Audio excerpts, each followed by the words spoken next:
जय माता दी। आइए प्रिय भक्तगणों, आज हम सोमवार की व्रत कथा का श्रवण करेंगे। सोमवार का दिन भगवान शिव को अर्पित होता है। आइए प्रिय भक्तगणों, अब हम कहानी करते हैं। अमरपुर नगर में एक धनी व्यापारी रहता था। दूर दूर तक उसका व्यापार फैला हुआ था। नगर में उस व्यापारी का सभी लोग मान सम्मान करते थे। सब कुछ होने पर भी वह व्यापारी अंतर्मन से बहुत दुखी था, क्योंकि उस व्यापारी का कोई पुत्र नहीं था। दिन रात उसे एक ही चिंता सताती रहती थी कि मृत्यु के बाद उसके इतने बड़े व्यापार और धन संपत्ति को कौन संभालेगा। पुत्र पाने की इच्छा से वह व्यापारी प्रति सोमवार भगवान शिव की व्रत पूजा किया करता था। सायंकाल को व्यापारी शिव मंदिर में जाकर भगवान शिव के सामने घी का दीपक जलाया करता था। उस व्यापारी की भक्ति देखकर एक दिन पार्वती ने भगवान शिव से कहा, हे प्राणनाथ, यह व्यापारी आपका सच्चा भक्त है। कितने दिनों से यह सोमवार का व्रत और पूजा नियमित कर रहा है। भगवान आप इस व्यापारी की मनोकामना अवश्य पूर्ण करें। भगवान शिव ने मुस्कुराते हुए कहा, हे पार्वती, इस संसार में सबको उसके कर्म के अनुसार फल मिलता है। इसके बावजूद भी नहीं मानी। उन्होंने आग्रह करते हुए कहा, नहीं प्राणनाथ, आपको इस यह आपका अनन्य भक्त है। प्रति सोमवार आपका विधिवत व्रत रखता है और पूजा अर्चना के बाद आपको भोग लगाकर एक समय भोजन ग्रहण करता है। आपको इसे पुत्र प्राप्ति का वरदान देना ही होगा। पार्वती का इतना आग्रह देखकर भगवान शिव ने कहा, तुम्हारे आग्रह पर मैं इस व्यापारी को पुत्र प्राप्ति का वरदान देता हूँ, लेकिन इसका पुत्र 16 वर्ष तक से अधिक जीवित नहीं रहेगा। उसी रात भगवान शिव ने स्वप्न में उस व्यापारी को दर्शन देकर उसे पुत्र प्राप्ति का वरदान दिया और उसके पुत्र के 16 वर्ष तक जीवित रहने की भी बात बताई। भगवान के वरदान से व्यापारी को खुशी तो हुई, लेकिन चिंता ने उस खुशी को नष्ट कर दिया। व्यापारी पहले की तरह सोमवार का विधिवत व्रत करता रहा। कुछ महीने पश्चात उसके घर में अति सुंदर पुत्र उत्पन्न हुआ। पुत्र जन्म से व्यापारी के घर में खुशियां भर गई। बहुत धूमधाम से पुत्र जन्म का समारोह मनाया गया। व्यापारी को पुत्र जन्म की अधिक खुशी नहीं हुई, क्योंकि उसके पुत्र की अल्प आयु के रहस्य का पता था। यह रहस्य घर में किसी को नहीं मालूम था। उसके पुत्र का नाम अमर रखा। जब अमर 12 वर्ष का हुआ तो शिक्षा के लिए उसे वाराणसी भेजने का निश्चय हुआ। व्यापारी ने अमर के मामा दीपचंद को बुलाया और कहा कि अमर को के लिए वाराणसी छोड़ आओ। अमर अपने मामा के साथ शिक्षा प्राप्त करने के लिए चल दिया। रास्ते में जहाँ भी अमर और दीपचंद रात्रि में विश्राम के लिए ठहरते, वहीं यज्ञ करते और ब्राह्मणों को भोजन कराते थे। लंबी यात्रा के बाद अमर और दीपचंद एक नगर में पहुँचे। उस नगर के राजा की कन्या के विवाह की खुशी में पूरे नगर को सजाया गया था। निश्चित समय पर बारात आ गई। लेकिन वर का पिता अपने बेटे के एक आंख से काने होने के कारण बहुत ही चिंतित था। उसे कि राजा को इस बात का पता चलने पर कहीं विवाह से इनकार न कर दे, इससे उसकी बदनामी होगी। वर के पिता ने अमर को देखा तो उसके मस्तिष्क में एक विचार आया। उसने सोचा, क्यों न इस लड़के को दूल्हा बनाकर राजकुमारी से विवाह करा दूं। विवाह के बाद इसको धन देकर विदा कर दूंगा और राजकुमारी को अपने नगर में ले जाऊंगा। वर के पिता ने इसी संबंध में अमर और दीपचंद से बात की। दीपचंद ने धन मिलने के लालच में वर के पिता की बात स्वीकार कर ली। अमर को दूल्हा बनाकर दूल्हे के वस्त्र पहनाकर राजकुमारी चंद्रिका से विवाह करा दिया। राजा ने बहुत सा धन देकर राजकुमारी को विदा किया। अमर जब लौट रहा था तो सच नहीं छिपा सका और उसने राजकुमारी की ओढ़नी पर लिख दिया, राजकुमारी चंद्रिका, तुम्हारा विवाह तो मेरे साथ हुआ था। मैं तो वाराणसी में शिक्षा प्राप्त करने जा रहा हूँ। अब तुम्हें जिस नव युवक की पत्नी बनना पड़ेगा वह कान्हा है। जब राजकुमारी ने अपनी ओढ़नी पर लिखा हुआ पढ़ा तो उसके कान ने लड़के के साथ जाने से इनकार कर दिया। राजा ने सब बातें जानकर राजकुमारी को महल में रख लिया। उधर अमर अपने मामा दीपचंद के साथ वाराणसी पहुंच गया। अमर ने गुरुकुल में पढ़ना शुरू कर दिया। वो भोजन कराया और खूब वस्त्र व अन्न दान किए। रात को अमर अपने शयन कक्ष में सो गया। शिव के वरदान के अनुसार शयना अवस्था में ही अमर के प्राण पखेरु उड़ गए। सूर्य उदय पर मामा अमर को मृत देखकर रोने पीटने लगा। आसपास के लोग भी एकत्र हो गए और दुख प्रकट करने लगे। मामा के रोने विलाप करने के स्वर समीप से गुजरते हुए भगवान शिव और माता पार्वती ने भी सुने। पार्वती जी ने भगवान से कहा, हे प्राणनाथ, मुझसे इसके रोने के स्वर सहन नहीं हो रहे हैं। आप इस व्यक्ति के कष्ट अवश्य दूर करें। भगवान शिव ने पार्वती जी के साथ अदृश्य रूप में समीप जाकर अमर को देखा तो पार्वती जी से बोले, हे पार्वती, यह तो उस व्यापारी का पुत्र है। मैंने इसे 16 वर्ष की आयु का वरदान दिया था। इसकी आयु तो पूरी हो गई। पार्वती जी ने फिर भगवान शिव से निवेदन किया, हे प्राणनाथ, आप इस लड़के को जीवित करें, नहीं तो इसके माता पिता पुत्र की मृत्यु के कारण रो रो कर अपने प्राणों को त्याग देंगे। इस लड़के का पिता तो आपका परम भक्त है। वर्षों से सोमवार का व्रत करते हुए आपको भोग लगा रहा है।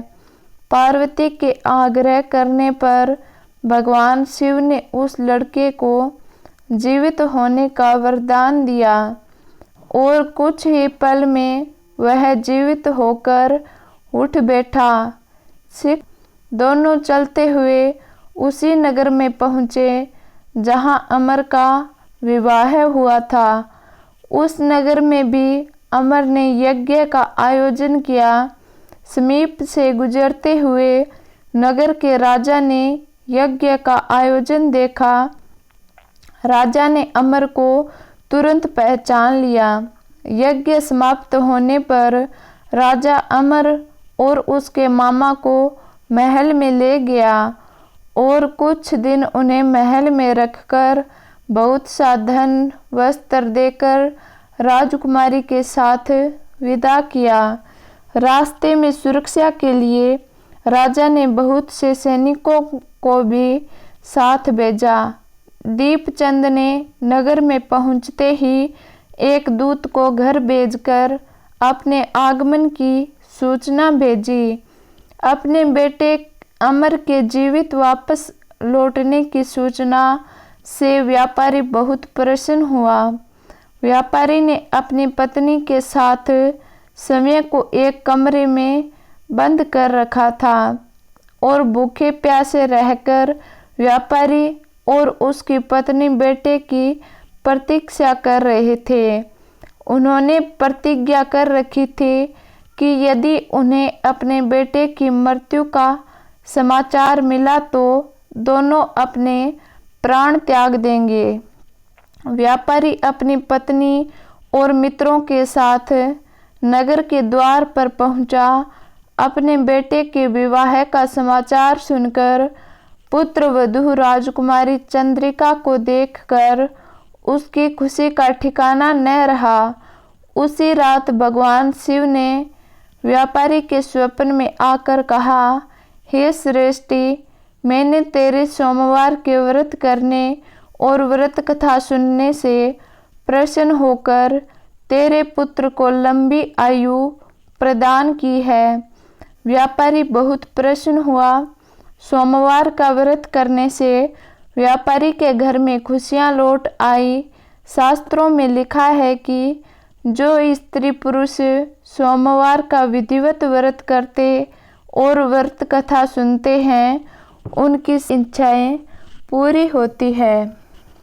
श्रावण मास में श्रवण की जाने वाली बृहस्पतिवार की कथा का श्रवण करेंगे, जो कि अत्यंत ही दुर्लभ व पौराणिक कथा है। इसी के साथ साथ यह भगवती तुलसी की कथा भी है। तो चलिए प्रिय भक्तगणों, हम बिना देरी किए इस कथा का श्रवण करते हैं। जिससे पहले आप मेरे वीडियो को लाइक जरूर करें तथा कमेंट बॉक्स में जय माता दी लिखना न भूलें। साथ ही हमारे चैनल को सब्सक्राइब जरूर करें। एक बार देवराज इंद्र देवगुरु बृहस्पति के साथ भगवान शिव का दर्शन करने कैलाश गए। महादेव ने दोनों की परीक्षा लेनी चाहिए, इसीलिए रूप बदलकर अवधूत बन गए। उनके शरीर पर कोई वस्त्र न था। उनका शरीर जलती हुई अग्नि के समान धधक रहा था और अत्यंत भयंकर नजर आते थे। अवधूत दोनों के रास्ते में खड़े हो गए। इंद्र ने एक विचित्र पुरुष को रास्ते में खड़े देखा तो चौंक गए। इंद्र को देवराज होने का गर्व घेरने लगा। उन्होंने उस भयंकर पुरुष से पूछा, तुम कौन हो? भगवान शिव अभी कैलाश पर विराज रहे हैं या कहीं भ्रमण पर हैं? मैं उनके दर्शन के लिए आया हूँ। इंद्र ने कई प्रश्न किए, लेकिन वह पुरुष योगियों के सम्मान मौन ही रहे। इंद्र को लगा कि एक साधारण प्राणी उनका अपमान कर रहा है। उनके मन में देवराज होने का अहंकार उपजा, जो क्रोध में बदल गया। इंद्र ने कहा, मेरे बार बार अनुरोध पर भी तुम कुछ नहीं बोलकर मेरा अपमान कर रहा है। मैं तुझे अभी दंड देता हूँ। ऐसा कहकर इंद्र ने वज्र उठा लिया। भगवान शिव ने वज्र को उसी समय स्तंभित यानी जड़ कर दिया। इंद्र की बाहें अकड़ गई। भगवान अवधूत क्रोध से लाल हो गए। बृहस्पति उनके चेहरे पर आई क्रोध की ज्वाला को देखकर समझ गए कि ऐसा प्रचंड स्वरूप महादेव के अतिरिक्त किसी का नहीं हो सकता। बृहस्पति लगे। उन्होंने इंद्र को भी महादेव के चरणों में लेटा दिया और बोले, प्रभु, इंद्र आपके चरणों में पड़े हैं, आपके शरणागत हैं। आपके ललाट से प्रकट अग्नि इन्हें जलाने को बढ़ रही है। हम शरणागतों की रक्षा करें। बृहस्पति ने विनती की, प्रभु भक्तों पर आपकी सदा कृपा बरसती है। आप भक्त वत्सल और सर्वसमर्थ हैं। आप इस तेज को कहीं और स्थान दे दीजिए ताकि इंद्र के प्राणों को की रक्षा हो जाए। भगवान रुद्र ने कहा, बृहस्पति, मैं तुम पर बहुत प्रसन्न हूँ। इंद्र को जीवन दान देने के कारण तुम्हारा एक नाम जीव भी होगा। मेरे तीसरे नेत्र से प्रकट इस अग्नि का ताप देवता सहन नहीं कर सकते, इसीलिए मैं इसको बहुत दूर छोड़ूंगा। महादेव ने उस तेज को हाथ में धारण कर समुद्र में फेंक दिया। वहां फेंके जाते ही भगवान शिव का वह तेज तत्काल एक बालक के रूप में परिवर्तित हो गया। सिंधु से उद्भव होने के कारण उसका नाम सिंधु पुत्र जलंधर प्रसिद्ध हुआ। जलंधर जिसका नाम शंखचूड़ भी हुआ, शिव के तेज से उत्पन्न हुआ था। इस कारण परम शक्तियों से संपन्न था। वह देवों से भी ज़्यादा शक्तिवान था। वह उस तेज से पैदा हुआ था जो इंद्र को समाप्त करने वाला था, इसीलिए असुरों ने उसे अपना राज बनाया। अवधूत रूप में यह लीला करने के बाद महादेव अंतर्ध्यान हो गए। इंद्र के गर्व का भंजन भी हुआ, भगवान के दर्शन भी हो गए। तुलसी से जुड़ी एक कथा बहुत प्रचलित है। श्रीमद् देवी भागवत पुराण में इनके अवतरण की दिव्य लीला कथा बताई भी जाती है। एक बार शिव ने अपने तेज को समुद्र में फेंक दिया था। उससे एक महातेजस्वी बालक ने जन्म लिया। यह बालक आगे चलकर जालंधर के नाम से पराक्रमी दैत्य राजा बना। इसकी राजधानी का नाम जालंधर नगरी था। दैत्यराज कालनेमी की कन्या वृंदा का विवाह जालंधर से हुआ। जालंधर महाराक्षस था। अपनी सत्ता के मद में चूर उसने माता लक्ष्मी को पाने की कामना से युद्ध किया, परंतु समुद्र से ही उत्पन्न होने के कारण माता लक्ष्मी ने उसे अपने भाई के रूप में स्वीकार किया। वहां से पराजित होकर वह देवी पार्वती को पाने की लालसा से कैलाश पर्वत पर गया। भगवान देवादिदेव शिव का ही रूप धरकर माता पार्वती के समीप गया, परंतु मां ने अपने योग बल से उसे तुरंत पहचान लिया तथा वहां से अंतर्ध्यान हो गई। देवी पार्वती ने क्रुद्ध होकर सारा वृत्तांत भगवान विष्णु को सुनाया। जालंधर की पत्नी वृंदा अत्यंत पतिव्रता स्त्री थी। उसी के पतिव्रत धर्म की शक्ति से जालंधर न तो मारा जाता था और न ही पराजित होता था। इसीलिए जालंधर का नाश करने के लिए वृंदा के पतिव्रत धर्म को भंग करना बहुत जरूरी था। इसी कारण भगवान विष्णु ऋषि का वेश धारण कर वन में जा पहुँचे, जहाँ वृंदा अकेली भ्रमण कर रही थी। भगवान के साथ दो मायावी राक्षस भी थे, जिन्हें देखकर वृंदा भयभीत हो गई। ऋषि ने वृंदा के सामने पल में दोनों को भस्म कर दिया। उनकी शक्ति देखकर वृंदा ने कैलाश पर्वत पर महादेव के साथ युद्ध कर रहे अपने पति जालंधर के बारे में पूछा। ऋषि ने अपने माया जाल से दो वानर प्रकट किए।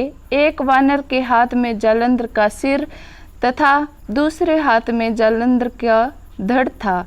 अपने पति की यह दशा देखकर वृंदा मूर्छित होकर गिर पड़ी।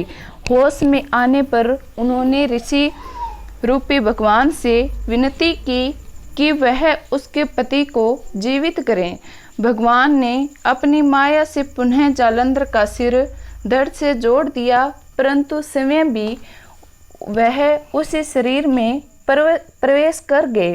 वृंदा को इस छल का जरा आभास न हुआ। जालंधर बने भगवान के साथ वृंदा पतिव्रता का व्यवहार करने लगी, जिससे उसका सतीत्व भंग हो गया। ऐसा होते ही वृंदा का पति जालंधर युद्ध में हार गया। इस सारी लीला का जब वृंदा को पता चला तो उसने क्रुद्ध होकर भगवान विष्णु को शिला होने का श्राप दे दिया तथा समय सती हो गई। जहाँ वृंदा भस्म हुई थी वहाँ तुलसी का पौधा उगा। भगवान विष्णु ने वृंदा से कहा, हे वृंदा, तुम अपने सतीत्व के कारण मुझे लक्ष्मी से भी अधिक प्रिय हो गई हो। अब तुम तुलसी के रूप में सदा मेरे साथ रहोगी। जो मनुष्य भी मेरे शालिग्राम रूप के साथ तुलसी का विवाह करेगा उसे इस लोक और परलोक में विपुल यश प्राप्त होगा। जिस घर में तुलसी होती है वहाँ यम के दूत भी ऐसे में नहीं जा सकते। गंगा व नर्मदा के जल में स्नान तथा तुलसी का पूजन बराबर माना जाता है। चाहे मनुष्य कितना भी पापी क्यों ना हो, मृत्यु के समय जिसके प्राण मंजरी रहित तुलसी और गंगा जल मुख में रखकर निकल जाते हैं, वह पापों से मुक्त होकर वैकुंठ धाम को प्राप्त होता है। जो मनुष्य तुलसी व आंवलों की छाया में अपने पितरों का श्राद्ध करता है, उसके पितृ मोक्ष को प्राप्त हो जाते हैं। उसे दैत्य जालंधर की यह भूमि जालंधर नाम से विख्यात है। सती वृंदा का मंदिर मोहल्ला कोट किशनचंद में स्थित है। कहते हैं इस स्थान पर प्राचीन गुफा थी जो सीधी हरिद्वार तक